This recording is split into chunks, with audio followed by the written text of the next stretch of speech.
এই যে সামাজিক যোগাযোগ এক্সে যে ধরনের স্ট্যাটাস তিনি দিয়েছেন, সেখানে নারীদের বিষয়ে জামাত ইসলামের দৃষ্টিভঙ্গি তা প্রতিফলিত হয়েছে। শুধুমাত্র একটি বিষয়, যে নারীরা কর্মের জন্য ঘর থেকে বের হয়, তাদেরকে তিনি প্রতিষ্ঠা হিসাবে আখ্যায়িত করেছেন, স্পষ্টভাবে তিনি করেছেন।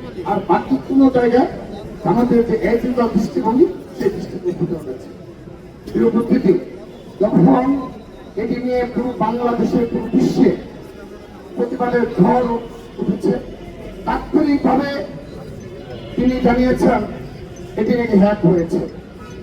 যদি সেটি হয়ে থাকে, আমি তাকে প্রশ্ন রাখছি, এটি সামাজিক যোগাযোগ মাধ্যম এক্স এই ঘটনা ঘটেছে, তাহলে তার তো ফেসবুক অ্যাকাউন্ট রয়েছে, তার অপর সামাজিক যোগাযোগ অ্যাকাউন্ট রয়েছে।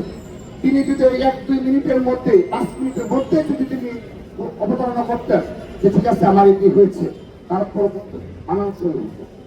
তারপর আসুন আরেকটি বিষয়, তিনি সে সময় কোন কাজে ব্যস্ত ছিলেন? তিনি কিন্তু সেখান থেকে ফেসবুক লাইভে আসতে পারতেন, কিংবা কোনো মিডিয়াকে একটা কল দিয়ে বলতো। তাদের তো মিডিয়ার কোনো অভাব নেই, তাদের তো সামাজিক যোগাযোগ মাধ্যম প্রচারের কোনো অভাব নেই। কিন্তু যখন এটি ন্যাশনালি বিকৃত হয়েছে এবং প্রতিবাদের ঝড় উঠেছে, তখন ক্ষুদ্রতম সময়ে তারা বলেন যে এই কিনাকে করা হয়েছে। প্রিয় উপস্থিতি, তিনি আজকে সিরিয়াতে সংবাদ সম্মেলনের মাধ্যমে তিনি একটা স্ক্রিনশট দেখিয়েছেন, পাসওয়ার্ড তাদের চেঞ্জ হয়েছে। যদি সেটি হয়ে থাকে, আমার প্রশ্ন হলো, যেহেতু একটা সেন্সিটিভ বিষয়, তিনি সেই সময় এই স্ক্রিনশটটি কেন এই সোশ্যাল মিডিয়াতে অপরাপথে তার যে অ্যাকাউন্টগুলো রয়েছে সেখানে দিয়ে দিলে তো সেটা ক্লিয়ার হয়ে যেত। কিন্তু তিনি আজকে প্রায় কত ঘন্টা হয়ে গেল, 12 ঘন্টা প্রায়, তারপর এসে তিনি এই বিষয় অবতারণা করছেন। আমরা খুব সুন্দরভাবে বুঝতে পেরেছি আপনাদের যে দৃষ্টিভঙ্গি, সেই দৃষ্টিভঙ্গি প্রতিফলন ঘটেছে। অনেকেই মনে করে থাকে যে নির্বাচনের আগে এ ধরনের কাজ তিনি করবেন কিনা।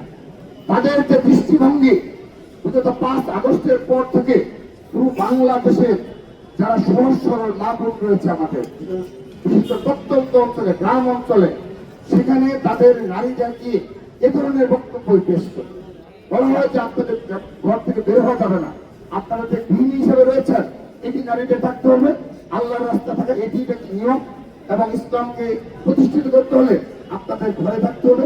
এই ধরনের বক্তব্য কিন্তু জামাতের লোকদের দিয়ে থাকে। সর্বশেষ দেখেন এই বরগুনার একজন জামাতের শীর্ষ নেতা, তিনি কি বক্তব্য রাখলেন? তিনি বললেন এই ডাকসুতে মানে বলতে এত গুরুত্বপূর্ণ বক্তব্য তারা রাখেন, আমাদের মানে বলতে কষ্ট হয় যে ডাকসুতে নাকি অতীতে এই ঢাকা বিশ্ববিদ্যালয়ের নারীরা নাকি ব্যবসা হিসাবে আখ্যায়িত করেছে। এবং তিনি এমন না যে তিনি এটা ভুলে বলে বলছেন, সরি বলছেন, এরকম না। তিনি এই বিষয়ে দীর্ঘক্ষণ বক্তব্য রেখেছেন, অর্থাৎ তাদের দৃষ্টিভঙ্গি এটা।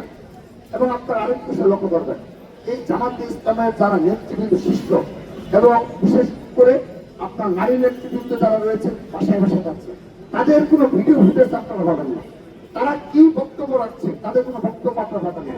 যদি তাদের বক্তব্যগুলো আপনারা সংগ্রহ করতে পারেন, আপনি দেখবেন এই শফিকুল ইসলাম, শফিকুর রহমান, তাদের আমির যে দৃষ্টিভঙ্গি পোষণ করেন, যারা কর্মক্ষেত্রের জন্য কর্ম করে নারীরা যারা বেঁচে রয়েছে, তাদের বিষয়ে তাদের বক্তব্য একই। এবং জামাত ইসলামের তৃণমূল পর্যায়ে নেতৃবৃন্দ যারা রয়েছে, আপনি সেখানে যান, সেখানেও যদি আপনি তাদের বক্তব্য সংগ্রহ করতে সমর্থ হন, তারা তো মিডিয়াতে আসতে চায়। তৃণমূলের তাদের স্ট্রাকচার রয়েছে, নিয়ম রয়েছে, বলছে মুক্ত যে ঢাকা বিশ্ববিদ্যালয় অপরাধ হলো মাত্র 10 জন, মানে 11 জন, তারা নাকি শিবির, আপনার শিবির নেই পাবে ওই 10 জন 11 জন তাদের কবি, অর্থাৎ এরাই বক্তব্য দেবে। তারা বাকিদের বক্তব্য দেয়, তাদের বক্তব্যে এই যে শফিকুর রহমান যে ভূমিকা করেছে, ঠিক একই ধরনের বক্তব্য তাদের আসে, এবং তারা এটা লালন করে। জামাত ইসলাম এই শফিকুর রহমানের এই বক্তব্য তারা লালন করে।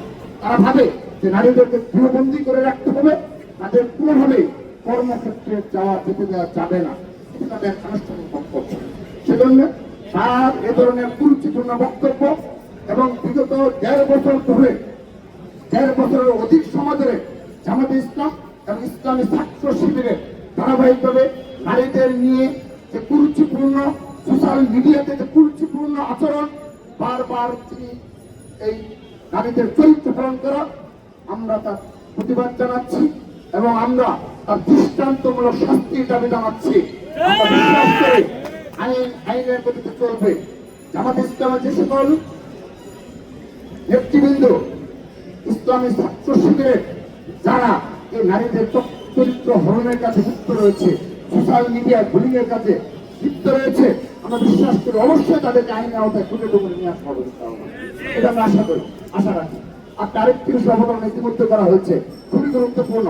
আপনারা লক্ষ্য করে দেখুন, যদি ইসলাম কায়েম করেছে তিনি যুগের পর যুগ, কিন্তু মৃত্যুর সময়ও তিনি যদি এই শিবিরের বিরুদ্ধে একটি বক্তব্য দিয়ে থাকেন, দেখবেন যে তাকে বলা হয় যে তিনি মনে হয় ইহুদিদের কুশল হিসাবে তাকে আখ্যায়িত করা হয়। আল্লামা বাবুনগরী সহ যারা এই দেশে ইসলামী স্কলার রয়েছে, তাদের সবার বিষয়ে একটি সেম আমাদের খাদিজা কুবরা জগন্নাথ বিশ্ববিদ্যালয়ের দর্শকদের তিনি জিএস পদে নির্বাচন করেছিলেন, তার মতো একজন নির্যাতিত এবং এরকম একজন পুরোপুরি ইসলামের আইন অনুশাসন মেনে চলা তাকেও কিভাবে হুমরাভাবে এই ইসলামী ছাত্র শিবিরের নাটকতা তাকে তার চরিত্র বহন করে। ঠিক একইভাবে আমাদের বোন তন্নি, যিনি 15 আগস্টে 5 আগস্ট জুলাই আগস্টে গণ অভ্যুত্থানের যে পটভূমি যে রচনা হয়েছিল, যে ছবি মাধ্যমে পুরো বিশ্ব হতবাক হয়ে গিয়েছিল, সেই তন্নিকেও তারা কিন্তু ছাড়ে নাই, কারণ শিবিরের বিরুদ্ধে কথা বলেছে। অর্থাৎ নারীদের বিষয়ে তাদের যে দৃষ্টিভঙ্গি, এই দৃষ্টিভঙ্গির বাহিরে সবচেয়ে বিনীত ব্যক্তিও যদি কোনো বক্তব্য দিয়ে থাকেন, তাকেও তারা ওই ইহুদিদের কুশল হিসেবে আখ্যায়িত করে, ইসলামের বিরোধী শক্তি হিসেবে তাদেরকে আখ্যায়িত করা হয়। তো সেজন্য আমরা মনে করি জামাত ইসলাম রাজনৈতিক ভাবে এই বাংলাদেশের প্রতি সামান্যতম শক্তি অর্জন করে, এটি শুধুমাত্র নারী সমাজ নয়, এই বাংলাদেশে আমরা সেজন্য আমরা সাধারণ শিক্ষার্থীদের দৃষ্টি আকর্ষণ করছি। আমাদের এই প্রতিবাদ শুধুমাত্র একটি রাজনৈতিক প্রতিবাদ নয়, এটি তাদের যে পুরো দৃষ্টিভঙ্গি, সেই দৃষ্টিভঙ্গির বিরুদ্ধে আমাদের আজকের এই প্রতিবাদ।